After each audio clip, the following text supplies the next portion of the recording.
Hello everyone, my name is Cesar, and in today's presentation we're going to be talking about the journey of a police officer. So first, to begin with, what I wanted to do is I actually wanted to show the careers title within the law enforcement field. And the only reason why I wanted to do that is because I feel that the general public oftentimes mistaking the law enforcement field for only being police officers. And I wanted to also give pride to those other positions that are also listed within the law enforcement field.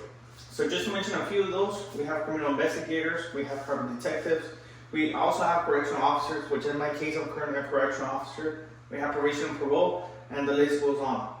And also I do want to make an emphasis on the fact that I only listed 10 out of those careers, and this was just a matter because I didn't want to have this whole screen filled with jobs regarding law enforcement, but of course that there's a lot of more jobs entering the law enforcement field. So like I said, we are specifically going to be talking about police officer, and throughout this presentation we're going to be talking about the challenges, rewards, and the mission of a police officer. So when it comes to the challenges, there are three main challenges that I decided to include in this presentation, and some of the challenges actually arose from an interview that I had with Sergeant Bobadilla, which is a sergeant for a local police department. So among these challenges we have short staffing, community trust, and fluctuating field. So let's first begin with short staffing. So as Sergeant Bobadilla said, officers are faced with situations categorized by stress, by being highly stressful. So what this means is that sometimes officers don't want to go through those kind of things, which as a result, it impacts retention levels. And at the same time, those new people, that the new individuals wanting to come into the law enforcement field, they get discouraged when they find out about the high stresses of level that they're going to be experiencing through their career. Second one, community trust. And this was actually that Radcliffe mentioned in his book. Communities lost trust towards law enforcement. This, as a result, challenges officers from effectively carrying out their duties. And it also goes back to short staffing. Because if a community that you're serving doesn't trust you, then that disables you from being able to accurately conduct your duties. Also, another one that I wanted to mention was a fluctuating field. A lot of people go into law enforcement not knowing that they will have to learn that skill of adaptability, resiliency.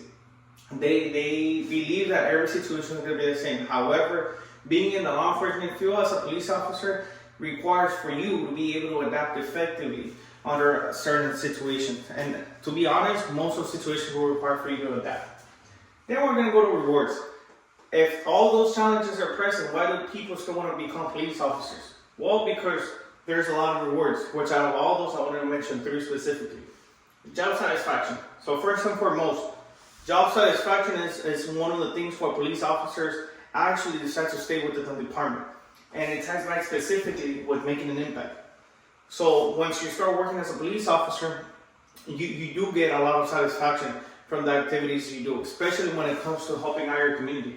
So as Sergeant Bobadilla stated, working as a police officer provides an individual with the opportunity to impact their community at a level that they couldn't.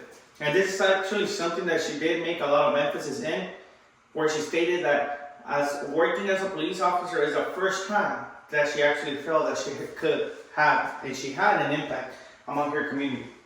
Also, the unique benefits offered in law enforcement field.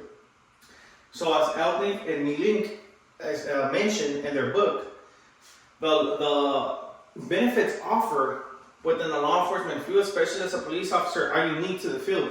And those benefits include, but are not limited to, early retirement, well-paid overtime, promotional opportunities, which are things that you don't really see in any other field but in law enforcement.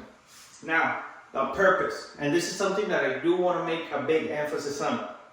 The purpose of a police officer is to serve and protect. Serve and protect who? The community. They are meant to make the community feel safe and assist in those situations of distress.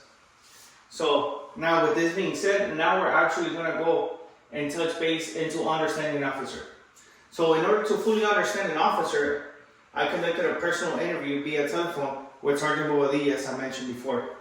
So Sergeant Bobadilla right here, she actually highlighted something really important through the interview. She mentioned that they're currently, in this case, when I say they, I mentioned the San Luis Police Department. San Luis Police Department is currently facing short staffing challenges because no one wants to be a cop. people don't like or trust law enforcement. And as a result of that, they're inhibited from accurately and effectively carrying out their duties. However, here's the thing. How are they going to fix that? How are they going to fix that? How are they going to build that trust again? So as he said, the department does strive and look forward to opportunities to further reconnect with the community by events such as Coffee with the Cop or school presentations, even residential monthly meetings that they conduct to be able to regain that trust again amongst the community. Also within this interview, Sergeant Bobadilla did mention requirements and qualifications stated to be a police officer. So in this case, the requirements that are a must in order for you to be a police officer are that you have to be 21 years of age or older, you have to be a U.S. citizen, you need no felony convictions in your record, you need to have a high school diploma, and you also need a valid driver's license. Now, on the other hand, when it comes to qualifications, she said that these are not mandatory, however, they're highly encouraged for individuals to have those. And when we come to qualifications, we have being good physical and mentally, have a good mental and physical health. She also mentioned emotional intelligence, integrity, communication skills, and adaptability. And actually, integrity is a topic that we're going to be touching based in this following slide. So, when becoming an officer, she did mention that there are certain steps when it comes to the application process.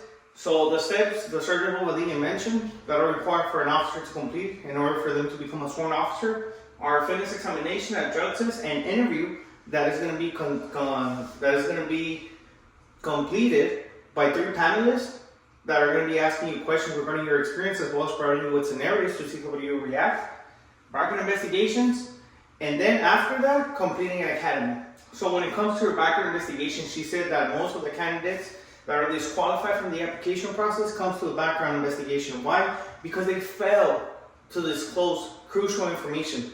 They're lying. They're not being truly honest with the department. And integrity is something big amongst police officers.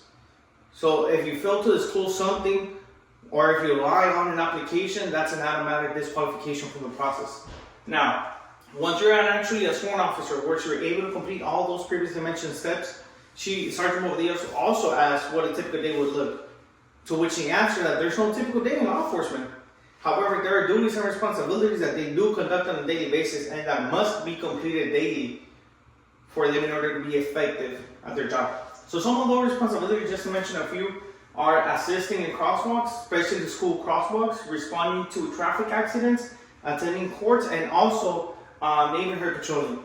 Also, another thing that she did touch base on and make strong emphasis in is the importance that documentation has within their job. She said that at least 80% of their job requires proper documenting and report writing. Now, this is something that Sergeant Bobadilla mentioned throughout our interview. She said that working as a police officer can be stressful. It can be hard. However, it is extremely rewarding. And that is one of the reasons why I want to work in this field. To have the reward, to be able not only to achieve that reward, but for that reward to be consequentially to my actions while helping and assisting the community that I live in. I do appreciate your guys' time by looking at this presentation, and I look forward to any feedback that you guys might offer. And last but not least, here are the references that I did utilize throughout this presentation that are also going to be attached in the attachment that I will leave with this whole presentation.